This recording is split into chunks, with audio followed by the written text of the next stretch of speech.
I am going to give demonstration on scribbling. What is scribbling? How is scribbling important for a drawing, a painting, or any kind of creative expression?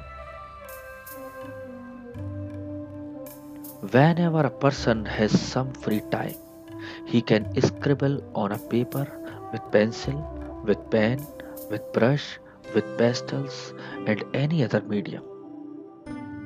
One has to train one's hand. It is very important to train one's hand and brain.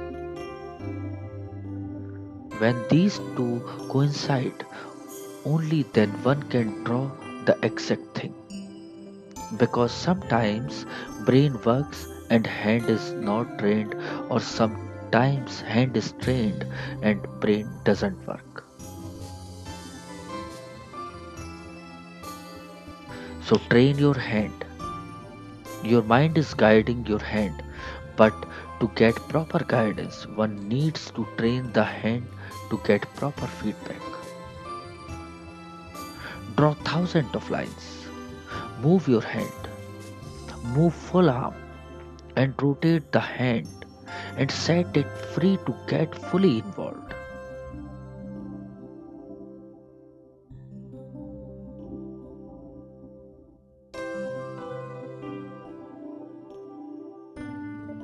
If you use brush closely and with just two fingers, the drawing becomes very monotonous. Holding the brush midway and start scribbling. There is no hard and fast rule. It is up to an artist how and from where he wants to hold a brush. But holding from a distance gives it freedom. Now I will show you how to scribble. There are thousands of ways to scribble. One needs to make vocabulary of scribbles in brain, and then only one can draw because one needs lines, colors, shapes, and for that one needs to practice. Practice at least 2 hours a day. There is no restricted time for scribbling. One can do it anytime. I will now show you how to scribble with a black poster color. Just different kinds of lines. A right-handed person's movement will go from left to right mostly, with very less or rarely strokes going from left to right.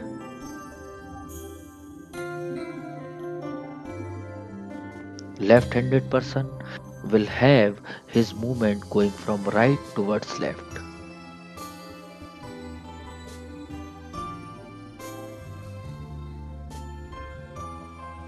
Movements depend on the strength of the arm. A right-handed person will make a portrait also in the same directions, that is facing left. If he has to make it facing right, then his movements are a bit restrained, unless he is a trained artist. Scribbling helps an artist here, where his hand is trained to adapt to any direction and there comes a flow in his movement.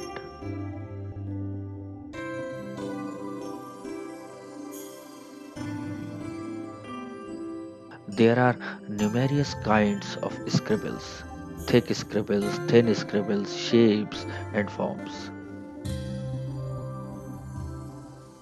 One needs to explore one's brush.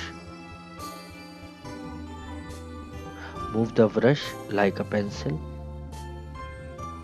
starting from dark and slowly letting the color fade and reaching the extent of invisibility. With practice, only one will realize how much color is needed in the brush to create a certain effect. Try another effect with the dry brush,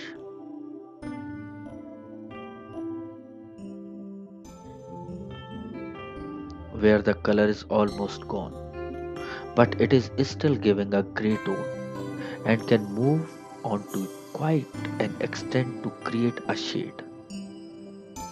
Suppose I have to make a head. I will just scribble with a dark color over the hair, which is supposed to be the darkest, and then shift to the slightly lighter area and create a shadow.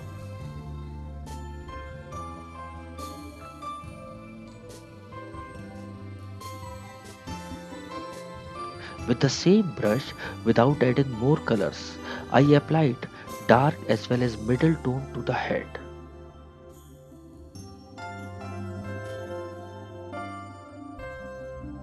Practicing on the second scribbled head,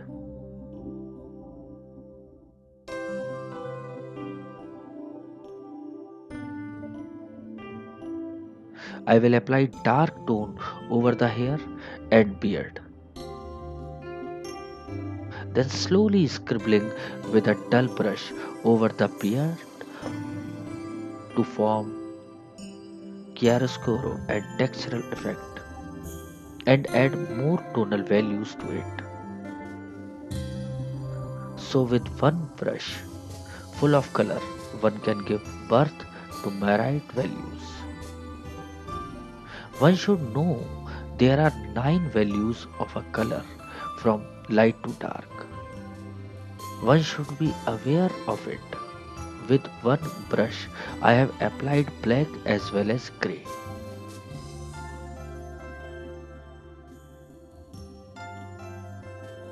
There is no limit to practice. One can be experimental and explore different variations. Start scribbling with a dark tone and keep on applying parallel lines to study the grades of grey.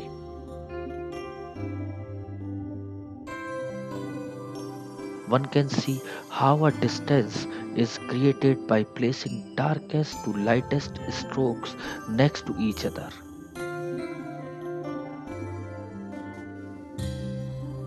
And the noticeable point is from the same color, loaded brush, which will keep on getting dim and dim as the color keeps on drying or getting used from the brush.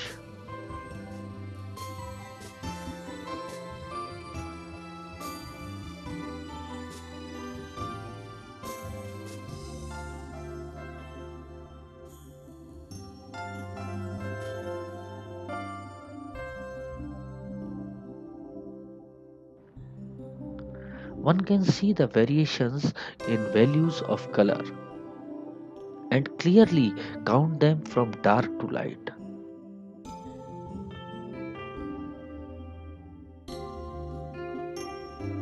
One can attain n number of effects.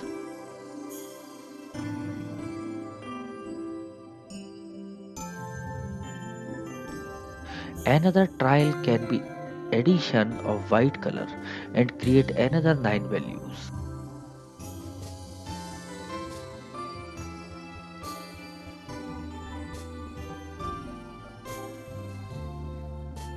Till now we tried vertical and small scribbles.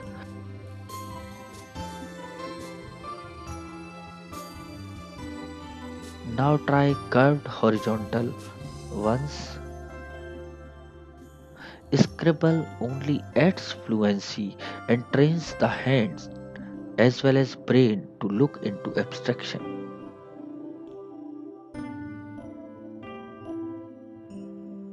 Like Chung John says, the whole essence of good drawing and of good thinking, perhaps, is to work a subject down to the simplest form possible and still have it believed for what it is meant to be.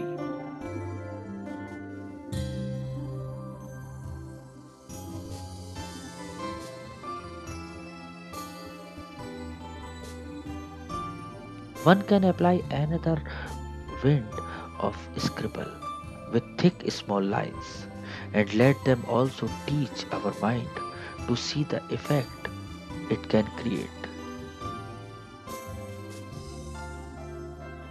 going from one end to the other and gradually fading away.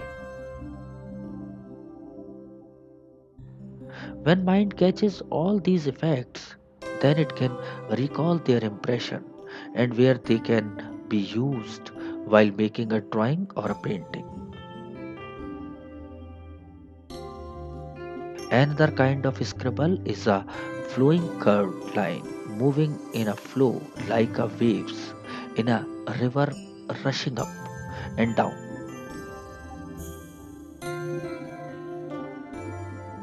The vision needs to study patterns which are limitless.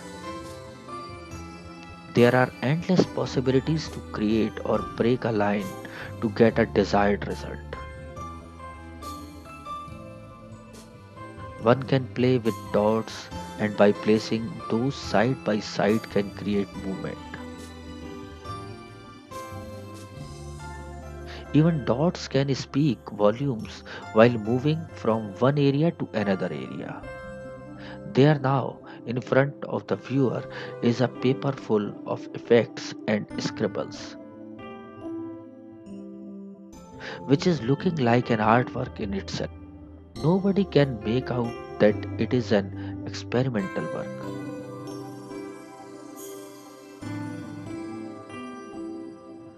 There is a connection between my red lines, which is forming rhythmic notes between separated parts.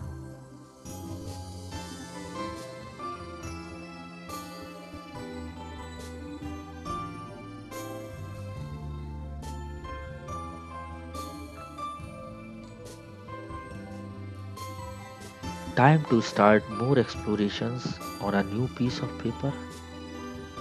Vic Monis said, drawing is not a way to come up with pictures. Drawing is a way to educate your eye to understand visual information, organizing it into a more hierarchical way, a more economical way. When you see something, if you draw often and frequently, you examine a room very differently. Scribbling or drawing without hesitation is like a meditation. Don't block the mind. Set it free and see the direction it takes. All the images and feelings from conscious as well as subconscious mind will come out. Once thought, the spirit will lead the way to a platform where one can explore the imagination to all extents and find something from nothing. Let the hand move as it wants. Go with the flow, keeping the mind blank. Do not have any image in mind. Let the painting be accidental.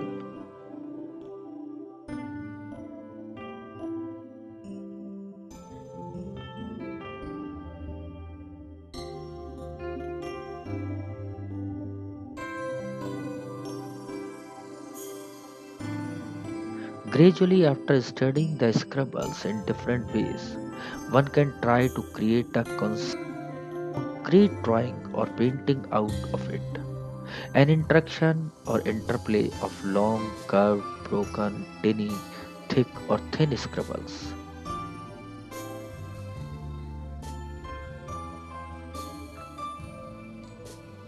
Paul Klee said, in the final analysis, a drawing simply is no longer a drawing, no matter how self sufficient its execution may be. It is a symbol, and the more profoundly the imaginary lines of projection meet higher dimensions, the better.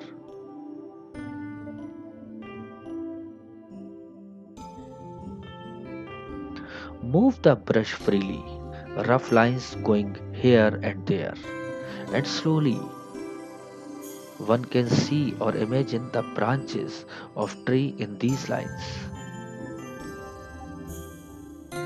Even a crude line will speak its volume. The intersecting lines will flow into the space and form their own story.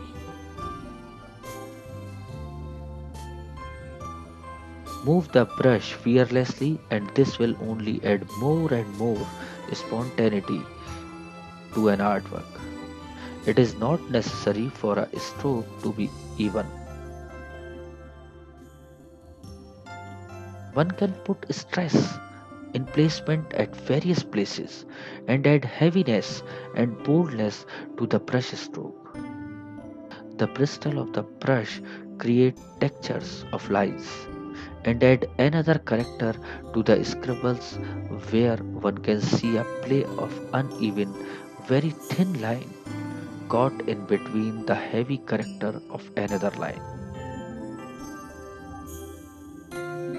By drawing another curved and uneven line horizontally dividing the vertical strokes, the whole scenario has gained the appearance of a landscape, where the curved line is acting as a line of path or can even be indicating a flow of water body.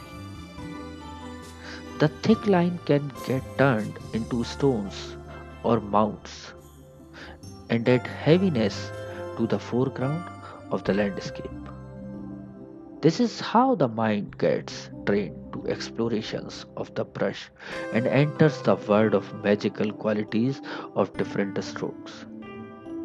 The scribbles become inspiration and then lead the mind into the land of imagination. Tilted, straight, curved, rigorous, feeble, bold, rhythmic, dotted, the range of scribbles is endless. In the accidentally created landscape, the scribble can form a shape of hut. The tiled one can play the role of roof, the dotted ones the window and door, the rough ones can make latticed roof and straight scribbles can indicate the walls of the hut.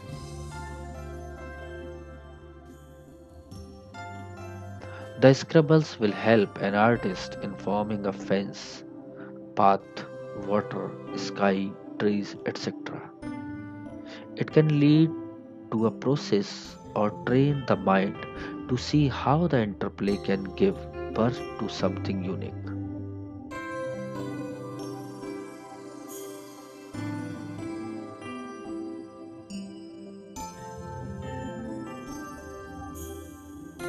The scribbles will make one realize that whatever an artist is creating is a concoction of numerous scribbles.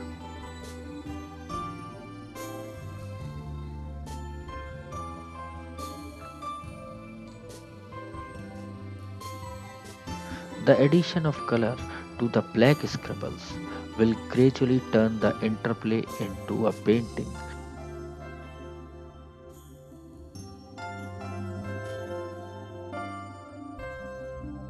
and add totally another character where one can easily forget that the initial stage or an underneath layer was just a trial of scribbles, which is no more baseless.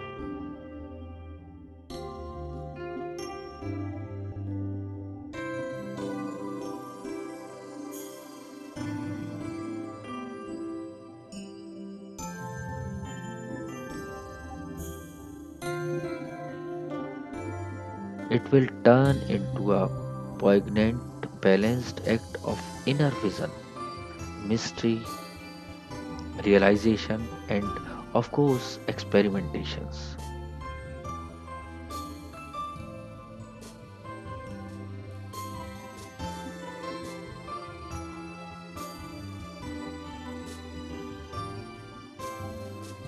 I would like to bring it to an end with Kandinsky quote: "There is no form, there is nothing in the world which says nothing."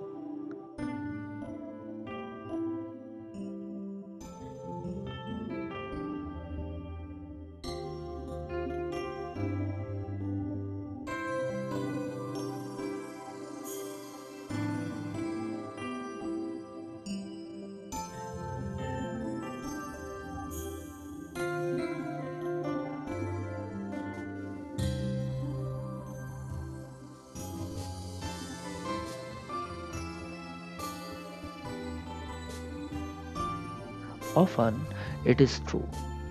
The message does not reach our soul, either because it has no meaning in and for itself, or is it is more likely because it has not been conveyed to the right place.